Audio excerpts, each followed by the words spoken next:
बघा, कालच कोर्टाचा देखील निर्णय आला. जे SIRची प्रक्रिया सुरू आहे ही पूर्णपणे व्हॅलिड प्रक्रिया आहे. याच्यामध्ये जे बोगस मतदार आहे त्या बोगस मतदारांना डिलीट करण्याचं काम या ठिकाणी आहे. आणि सरकारने कधीच जात जनगणना याला विरोध कधी केलेला नाही आहे. जात जनगणना जी आहे त्याची देखील प्रक्रिया जी आहे सरकारने सुरू केलेली आहे ऑलरेडी. अमृता फडणवीस सायकलवर फिरतात, डिझेल जास्तीत जास्त बघा, सगळ्यांनी आपापल्या परीने या सगळ्या गोष्टी करायला घेतलेल्या आहेत. जे संकट देशावरती आहे, फक्त आपल्याच देशावरती नाही आहे, पूर्ण जगावरती आहे. आणि त्या प्रत्येक जणाचं योगदान त्याच्यामध्ये महत्वाचं आहे. आपल्या कार्यक्रमात मात्र भरपूर ताफा वगैरे दिसला. मोठ्या बघा, प्रमाणात माझ्या कार्यक्रमामध्ये 5 आमदार आहेत, 2 खासदार आहेत, 1 मंत्री आहेत. आता बाकी मी गाडी जर एकटा मी गाडी चालवली तर बाकी लोक चालत तर येणार नाही. तर त्यांच्यासाठी तर गाड्या लागणारच आहे. आतिषबाजी वगैरे केली फटाके. अरे बघा, मला वाटतं ज्या काही गोष्टी करायच्या आहेत त्या गोष्टी ज्या आहेत त्या आम्ही बरोबर करतोय. विरोधकांना दुसरं काही काम जे आहे ते उरलेलं नाहीये. आता एवढे सगळे कार्यकर्ते आहेत, हे सगळे जे कार्यकर्ते आहेत हे सगळे हातगावचे आहेत.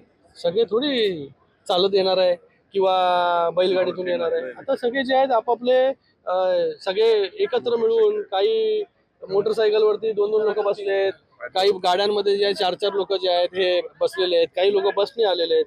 तर सगळे आम्ही एकत्र, आता आम्ही पण जेव्हा फिरतोय तेव्हा एका गाडीमध्ये जे आहे ते मंत्री महोदय, मी आहे, 2 आमदार आहेत. तर इथे देखील कोण एका इंडिव्हिज्युअल गाडीमध्ये, मी माझ्या गाडीमध्ये मंत्री त्यांच्या गाडीमध्ये, आमदार त्यांच्या गाडीमध्ये, असं नाही आहे. सगळे जे आहेत, आज एवढा मोठा पक्ष आहे, जेव्हा हा पक्ष एक मीटिंग घेतो तेव्हा जे आहे त्या पक्षामध्ये जे आहे ते कार्यकर्ते जेवढे आहेत आता आमचे, ज्या काही प्रमाणामध्ये मी माझी सिक्युरिटी स्वतः कमी केलेली आहे. माझ्याबरोबर 4-5 गाड्या असायची, एकच गाडी माझ्याबरोबर स्वतःबरोबर असते, जी आवश्यकता आहे फक्त सिक्युरिटीसाठी. नाहीतर ह्या सगळ्या गोष्टी ज्या आहेत आम्ही कमी केलेल्या आहेत, शिंदे साहेबांनी कमी केलेल्या आहेत. तर मला वाटतं या सगळ्या गोष्टीचा जो आहे तो मुद्दा बनवण्यापेक्षा आज पक्ष संघटना कशी वाढेल, आज निवडणुका नाही आहेत कुठल्याच, तरी देखील शिवसेना रस्त्यावरती आहे, शिवसैनिक रस्त्यावरती आहे, मंत्री रस्त्यावरती आहे, आमदार खासदार सगळे काम करतायत.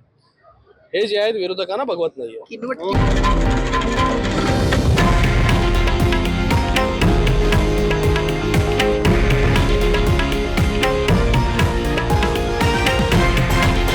हे आहे देशातील नंबर 1 न्यूज नेटवर्क आणि आपण पाहत आहात TV9 मराठी, एकमेव.